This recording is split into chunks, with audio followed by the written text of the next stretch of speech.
Bienvenidos. Espero que podamos desarrollar de una forma armónica este tema, ya que es un tema bastante complejo en el fondo. Y me refiero a dos profecías muy importantes dentro de lo que significaría el cumplimiento honroso de profecías hechas por profetas, como en este caso Ezequiel, anunciando la caída de dos prácticamente gobiernos, un imperio y un gobierno, en el caso de Egipto y Tiro.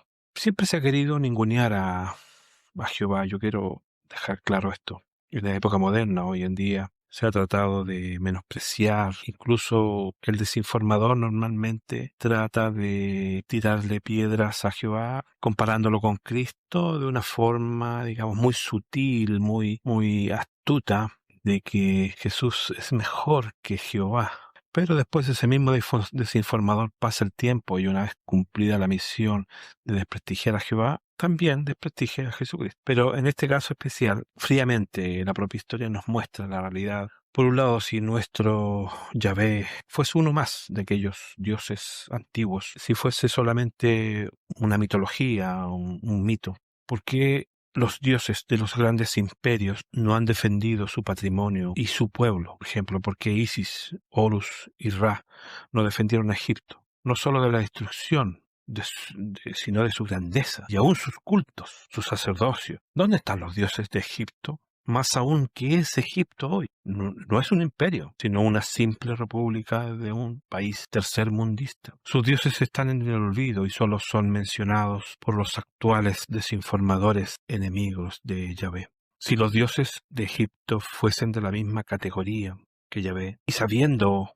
que históricamente se demuestra que había un vínculo muy férreo entre las dinastías de faraones y sus dioses, obviamente deberían haber protegido a sus representantes. Pero como son solo piedra, metal, madera y demonios, no pudieron hacer nada más. Todas las culturas relacionadas con Israel, que quede claro, y relacionadas con Israel también con sus dioses, coincidentemente desaparecieron. Ur desapareció con sus dioses. Nínive desapareció con sus dioses. Canaán, absolutamente polvo con sus dioses. Egipto, pero vamos de mencionarlo, desapareció con dioses y todo. Sumeria, los famosos Enlil y Enki, que hoy día están de moda. No olvidemos que hoy día existe mucho el tipo youtubero. Por medio de YouTube gana dinero por las visitas que mantiene. Y existen una cantidad de desinformadores, comerciantes, reciben buenos ingresos por mantener vivas ciertas tendencias, por decirlo, ya sea explotando la parte como extraterrestre, la parte ovni,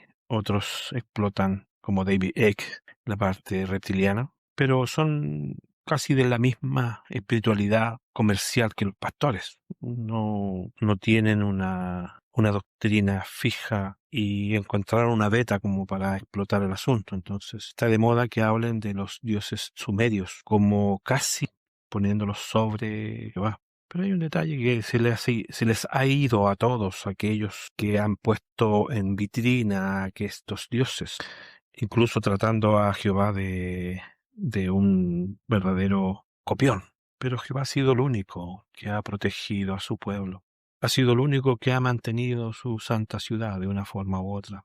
Ha sido el único, y lo presenciaréis, que levantará su tercer templo. Ha sido el único que por esa misma línea genealógica de su pueblo pudo ingresar a este planeta como un salvador, logrando ser uno más de los seres humanos y ser crucificado para la salvación de la humanidad. En cambio, los dioses sumerios brillan por su ausencia.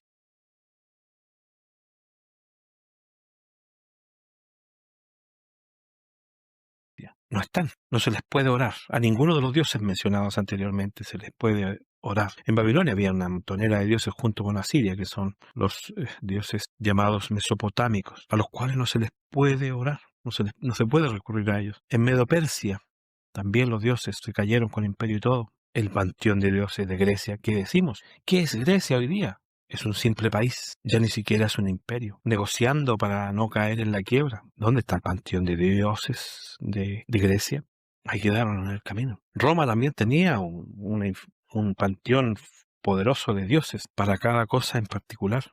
Pero obviamente se dieron cuenta los más inteligentes, entre comillas, como Constantino, que era más conveniente seguir la nueva corriente poderosa del cristianismo. Y solamente le cambiaron nombres a las imágenes, pero siguen siendo dioses de madera, de metal, de piedra. Es solo, si miramos hacia atrás, fruto arqueológico y satánico para quienes quieren revivir nostálgicamente el vago recuerdo de alguno de ellos, como los que ahora quieren hacer pasar a Ashera o Acera como la esposa de Dios. También recordarse de Baal, de Tamuz, de Moloch, que es adorado por el famoso Bohemian Club.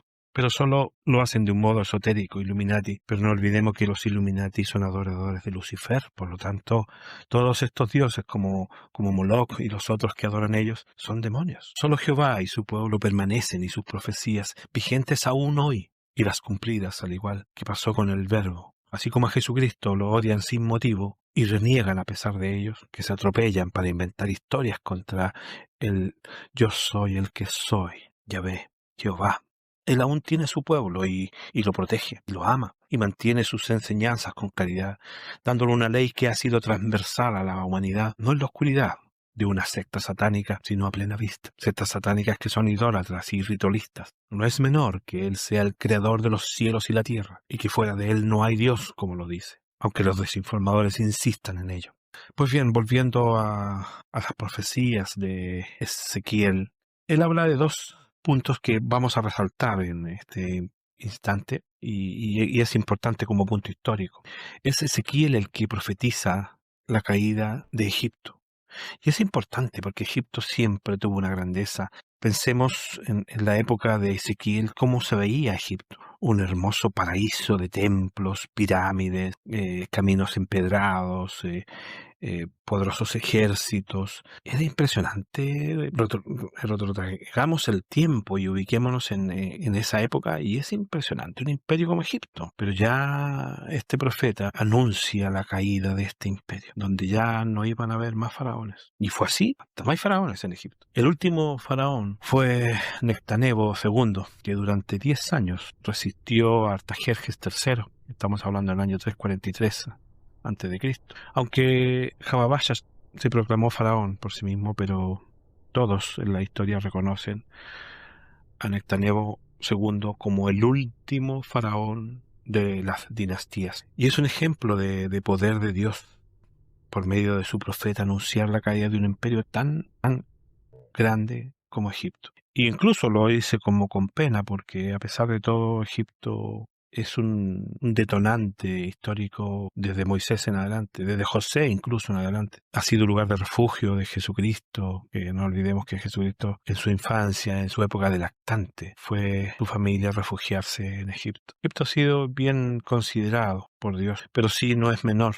de que por su idolatría y por su destino debían sucumbir a la historia. Hoy es un simple país y donde quedan solo los vestigios arqueológicos del gran imperio que fue. El otro antecedente importante como profecía es la caída de Tiro. Tiro era una base costera estratégica, una isla en el mar Mediterráneo, amurallada, inexpugnable, muy moderna para su época, muy autosuficiente para su época. Y por supuesto podía tener un dominio comercial y estratégico de todo el mar Mediterráneo, que es la parte central de Europa. Bueno, el profeta Ezequiel anuncia la caída de Tiro, que iba a ser incluso demolida gran parte de ella, y sus habitantes iban a ser realmente tomados y aniquilados. También está la famosa forma de salirse del contexto para inspiradamente, ¿no? Es hablando del rey de Tiro cuando él se eleva espiritualmente y sin saberlo y sin darse cuenta comienza a hablar de Lucifer. Es una sección profetizando contra Tiro, se deriva y evidentemente empieza a hablar de Lucifer porque obviamente el rey de Tiro no estuvo jamás en el Edén, ni tampoco es un querubín y tampoco fue específicamente creado, sino que es un tipo que tiene una genealogía, porque si bien es cierto, somos todos creación de Dios, pero no confundamos la palabra descendiente de creado. Creado fue Adán y creado fue un querubín. Nosotros somos descendientes. Es importante que sepamos de que esta profecía se cumple en forma absoluta el año 332, muy cercano, fíjense, a la caída también de Nectanebo II, faraón de Egipto. En el año 332, Alejandro Magno bloqueó la isla y la asedió por 7 meses, logrando finalmente el éxito. Estaba tan furioso Alejandro por los soldados que había perdido, que arrasó la ciudad de él con 30.000 soldados, 200 barcos de transporte y 80 barcos de guerra, dejando a su paso 8.000 muertos y tomando 30.000 esclavos. Gran parte de las piedras de las edificaciones y de los muros fueron ocupados como veredas y caminos. Fue una verdadera masacre. Esto le abrió el paso a Alejandro como puerta para ingresar a derribar al imperio medo-persa. Es interesante darnos cuenta de que tantos años antes podía anunciarse algo que era poco probable que se cumpliese. Como casi todas las profecías, al verlas a la distancia son poco probable que se cumplan, pero para Dios no es nada imposible, y ya lo hemos dicho en otros temas. Las profecías es un misterio prácticamente de cómo se manejan los hilos de los destinos para cumplir con los designios de Dios. Espero que Dios les bendiga y nos encontramos en un próximo tema, y creo que sería casi uno de los últimos, del profeta Ezequiel, quien, ¿no es cierto?, hoy día nos quiso revisar la caída de Egipto y de Tiro. Será hasta la próxima.